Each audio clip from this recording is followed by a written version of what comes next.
அழகப்ப பல்கலை சமுதாய வானொலி 90.8 காரைக்குடி முத்துப்பட்டினம் நகர்நல மையத்தின் ஆலோசகர் திருமதி ரெபேக்கா அவர்கள் பெண்களின் நலன் பற்றி நம் அழகப்ப பல்கலை சமுதாய வானொலி நேயர்களிடையே பகிர வருகிறார்.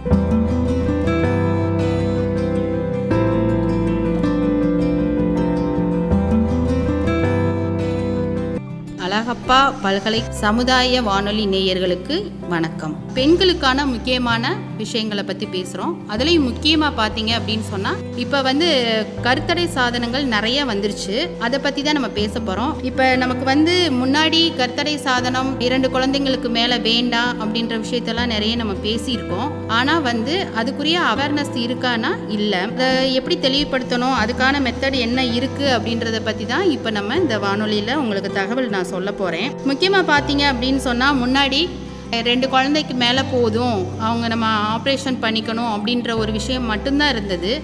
அப்படி இல்லாமல் இப்போ நிறைய டெக்னாலஜி, அதாவது நிறைய உபகரணங்கள், நம்ம மாத்திரை ஊசி அந்த மாதிரி விஷயங்கள் நிறைய வந்துருச்சு. அதை தான் உங்களுக்கு இப்போ நான் சொல்கிறதுக்காக வந்திருக்கேன். முக்கியமாக பார்த்தீங்க அப்படின்னு சொன்னால் ரொம்ப குடும்ப நல கருத்தடை சாதனம் அப்படின்னு பார்த்தா காப்பர் டீ அப்படின்ற ஒரு விஷயம் இருக்குது.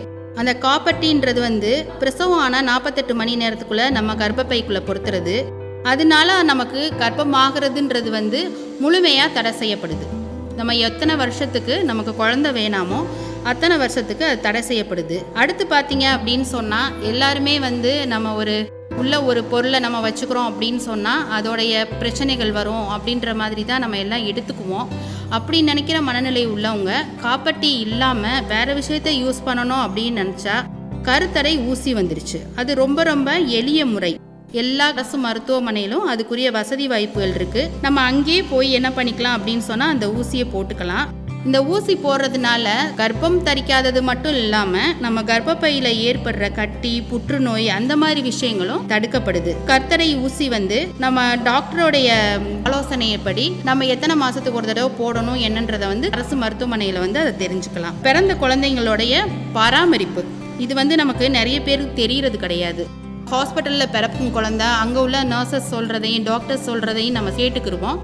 அப்புறம் வீட்டுக்கு வந்த பிறகு என்ன பண்ணுவோம் அப்படின்னு சொன்னால் அதை பற்றியே நம்ம யோசிக்க மாட்டோம். எப்பயும் போல் நம்ம நார்மலாக நம்மளுடைய வேலைகளையும் அவசரத்துலையும் குழந்தைங்களை சரியாக பராமரிக்க மாட்டோம். அப்போ நம்ம என்ன செய்யணும் அப்படின்னு சொன்னால் பிறந்த குழந்தைக்கு அரை மணி நேரத்தில் தாய்ப்பால் கொடுக்க வேணும். அடுத்து குழந்தைக்கு நம்ம சொல்லுவாங்க பாட்டி தாத்தாவெல்லாம் வச்சு என்ன பண்ணுவோம் அப்படின்னு சொன்னால் சக்கரை தண்ணி குடிப்போம். அது எக்காரணம் கொண்டும் கொடுக்கவே கூடாது. குழந்தையோட தொப்புள் கொடியில் சாம்பல் பொடி, காப்பித்தூள் அந்த மாதிரி விஷயங்களை எதையுமே நம்ம செலுத்தக்கூடாது.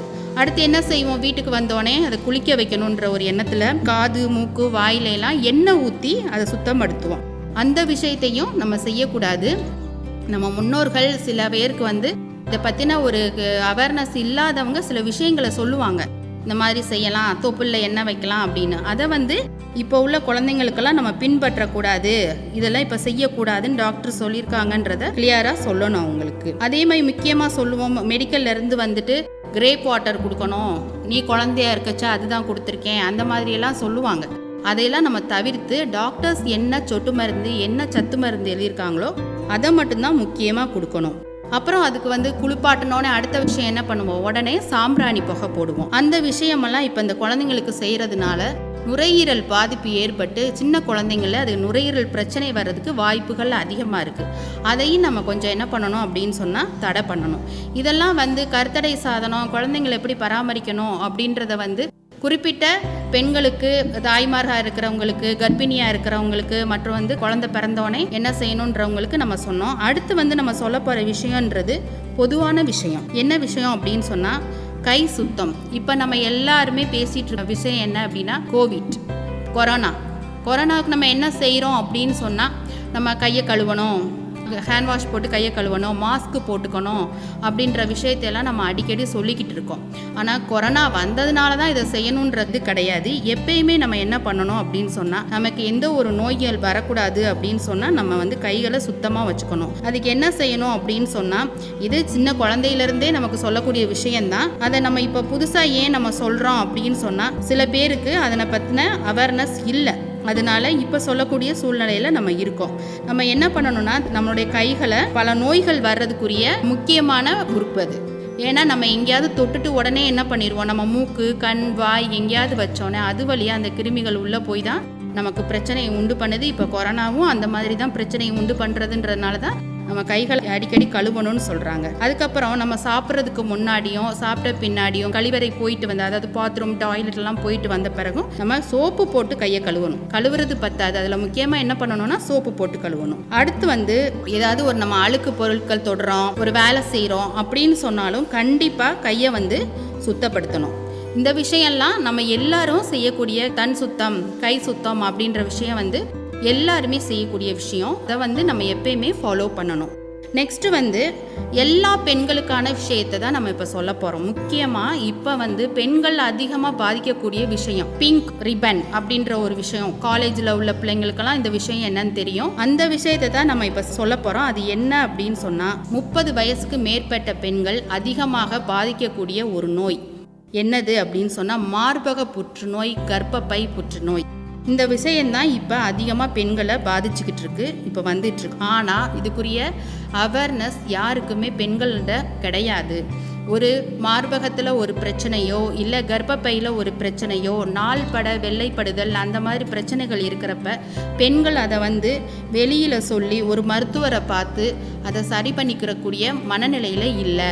ஏன் அப்படின்னா அதை ஒன்று அசால்ட்டாக எடுத்துக்கிறாங்க, இல்லை அப்படின்னா அதுக்குரிய அவேர்னஸ் அதோடைய பிரச்சனை பின்காலத்தில் ஏற்படுற பிரச்சனைகளை பற்றி அவங்களுக்கு தெரியாத இருக்கிறதுனால அவங்க என்ன பண்ணுறாங்க அப்படின்னு சொன்னால் அதை அசால்ட்டாக எடுத்துகிட்டு வெளியில் சொல்ல யோசிக்கிறாங்க. இந்த விஷயம் வந்து 30 வயசுக்கு மேலே தான் இல்லை, 18 வயசுக்கு மேலே உள்ள பெண் குழந்தைங்கள், வயசுக்கு வந்ததுக்கப்புறம் உள்ள பெண் குழந்தைங்கள் எல்லாருக்குமே இருக்கக்கூடிய பிரச்சனை தான். இதை நம்ம ஆரம்பத்திலே சரி பண்ணிக்கணும். அதுக்கு என்ன செய்யணும் அப்படின்னு சொன்னால் எல்லா அரசு மருத்துவமனையிலையும் மார்பக பரிசோதனையும் கர்ப்பப்பை வாய் பரிசோதனையும் செய்கிறாங்க. அதை நம்ம போய் 30 வயசுக்கு மேலேயோ இல்லை 30 வயசு கீழே உள்ள பெண்களுக்கு அடிக்கடி வெள்ளைப்படுறது, அரிப்பு அந்த மாதிரி தொந்தரவு இருக்கிறவங்க கண்டிப்பாக போய் அரசு மருத்துவமனையில் போய் பார்த்துட்டோம் அப்படின்னு சொன்னால் அவங்க ஆரம்ப நிலையிலே கண்டுபிடிச்சு அதுக்கப்புறம் கர்ப்பப்பை நோய் வராமல் தடுக்கிறதுக்கு வாய்ப்புகள் அதிகமாக இருக்குது.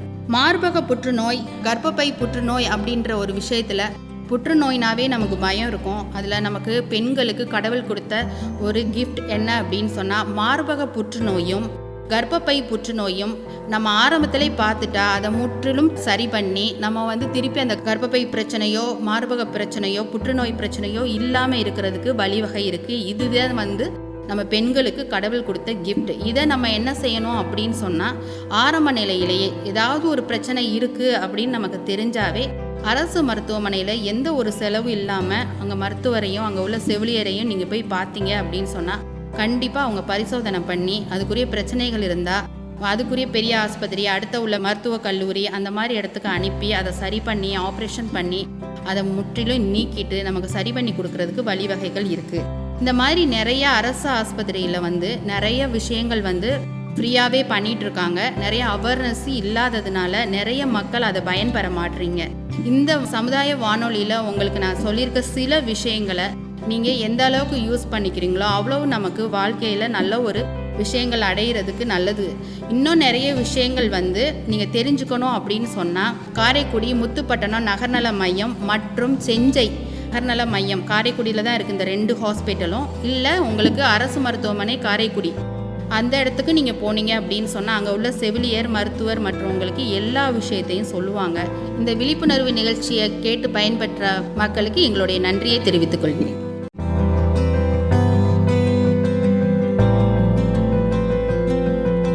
பெண்களின் நலன் மற்றும் விழிப்புணர்வை நம் அழகப்பா பல்கலை சமுதாய வானொலி நேயர்களுக்காக பகிர்ந்த காரைக்குடி முத்துப்பட்டினம் நகர்நல மையத்தின் ஆலோசகர் திருமதி ரெபேக்கா அவர்களுக்கு நம் அழகப்பா பல்கலை சமுதாய வானொலி 90.8 நன்றிகள்.